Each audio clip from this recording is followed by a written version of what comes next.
मुझे माफ कर दो। तारीख के औराक पलटें तो हमें मिस्र की वो ज़मीन नज़र आती है जो आज खामोश है, लेकिन हज़ारों साल पहले यहाँ की रेत पर खून गिरता था। ये वो दौर था जब दरियाए नील के किनारे बसने वाले बनी इसराइल इंसान नहीं बल्कि फ़िरौन के ग़ुलाम समझे जाते थे। हर तरफ खौफ था, भूख थी और माँओं की चीखें थीं, क्योंकि फ़िरौन के सिपाही हर साल बनी इसराइल के मासूम बच्चों को उनकी माँओं की गोद से छीनकर ज़बह कर देते थे। इस घुटन और मायूसी के अंधेरे में जहां लोग एक टुकड़े रोटी के लिए अपनी इज्जत नफ्स बेचने पर मजबूर थे, वहीं इसी कौम के अंदर से एक ऐसा शख्स उभरा जिसकी दास्तान फ़िरौन से भी ज़्यादा इबरतनाक है। ये कहानी किसी अजनबी बादशाह की नहीं, ये कहानी है अपनों के दरमियान छिपे एक गद्दार की। ये कहानी है कारून की।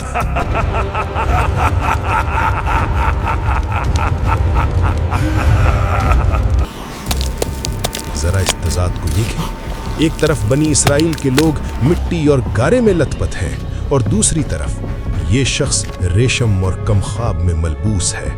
मुफस्सरीन लिखते हैं कि कारून कोई आम आदमी नहीं था, वो हज़रत मूसा अलैहिस्सलाम का चचाजाद भाई था। वो तौरात का आलिम था, बनी इसराइल का सबसे खूबसूरत नौजवान था जिसे लोग मुनव्वर कहते थे। लेकिन सवाल ये है कि जब पूरी कौम गुलाम थी तो कारून इतना अमीर कैसे हो गया? देखो, वो कारून जा रहा है फिरौन के वजीरों के साथ, जो कल तक हमारे साथ बैठता था। खामोश रहो, उसे केमिया का इल्म मिल गया है। वो जानता है कि धातुओं को सोने में कैसे बदला जाता है। रिवायात के मुताबिक कारून ने वो इल्म सीख लिया था जिससे वो आम धातुओं को सोने में बदल सकता था। दौलत उस पर बारिश की तरह बरस रही थी, लेकिन ये दौलत अल्लाह की नेमत बनकर नहीं बल्कि एक बहुत बड़ी आजमाइश बनकर आई थी। जब कौम फ़िरौन के जुल्म से चीख रही थी, कारून अपनी तिजोरियों में सोना भर रहा था। उसने फ़िरौन के दरबार में रसाई हासिल कर ली और अपनी ही कौम के खिलाफ मुखबरी करने लगा। दौलत की हवस ने उसके दिल से हमदर्दी का आखिरी कतरा भी निचोड़ लिया था। एक दिन जब कारून अपनी शान और शौकत से गुजर रहा था, ए कारून, देख हम पर कितना जुल्म हो रहा है। तुझे अल्लाह ने इतनी ताकत दी है, हमारी कुछ तो मदद करो। कैसी मदद? ये सब मेरी जहानत से मुझे मिला है। वो कौम को धुतकार दिया, लेकिन वो नहीं जानता था कि वो जिस तकब्बुर की सीढ़ी पर चढ़ रहा है उसके नीचे एक गहरी खाई उसका इंतजार कर रही है। अभी तो सिर्फ शुरुआत थी, अभी तो उसकी दौलत की नुमाइश होना बाकी थी और अभी उसका मुकाबला वक्त के पैगंबर हजरत मूसा अलैहिस्सलाम से होना बाकी था।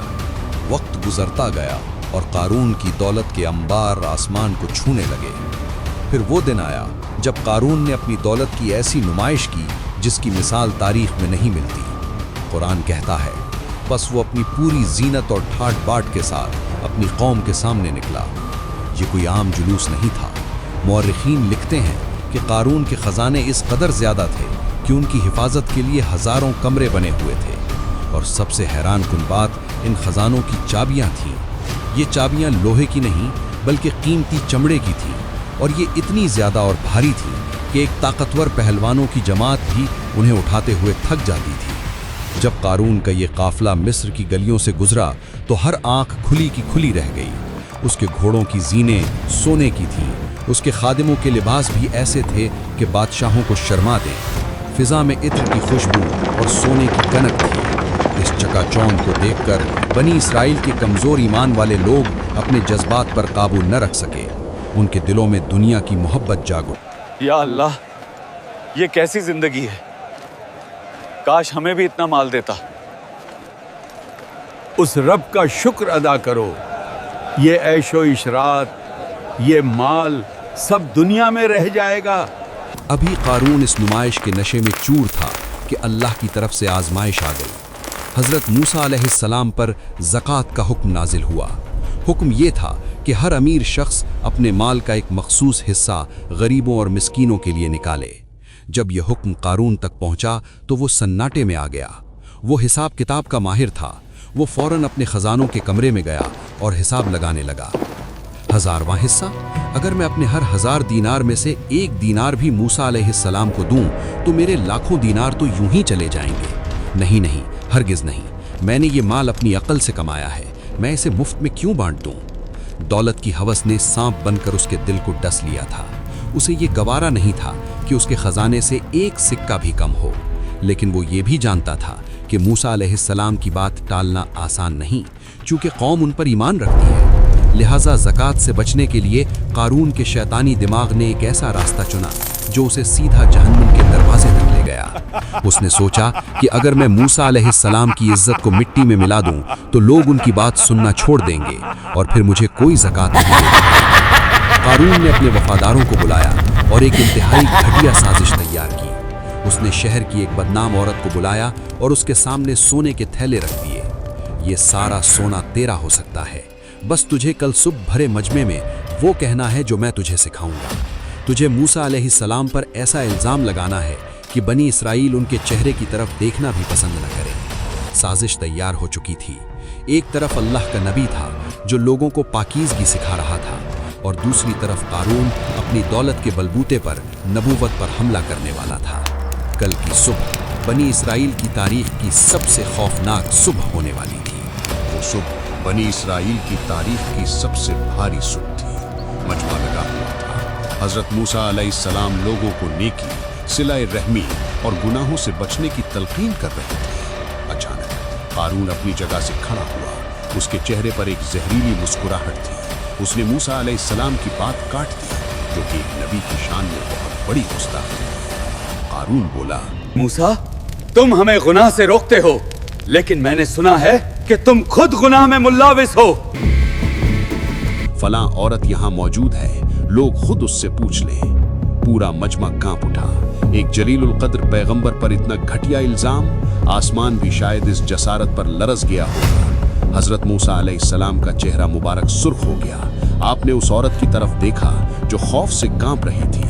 आपने उसे अदालत के कटहरे में नहीं, बल्कि अल्लाह की अदालत के खौफ में ला खड़ा किया।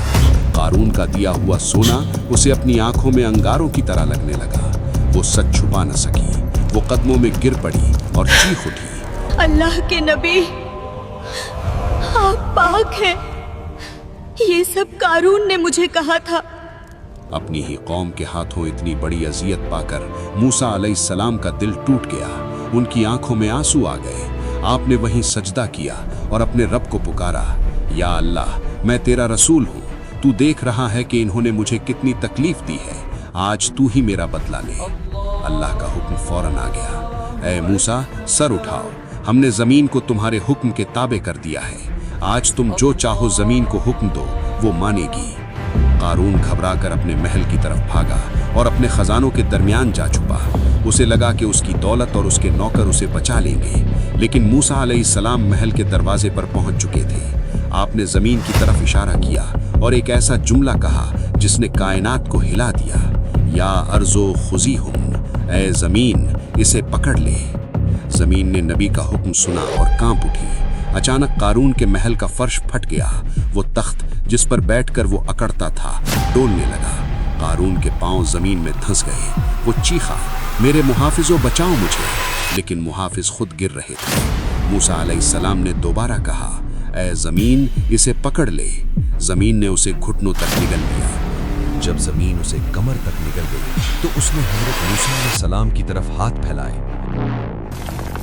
मूसा, मूसा, मुझे बचा लो, मैं मान गया, तुम्हारा रब ही सच्चा है। मूसा अलैहिस्सलाम ने तीसरी बार जमीन को हुक्म दिया, ऐ जमीन, इसे पकड़ ले। एक जोरदार झटका लगा।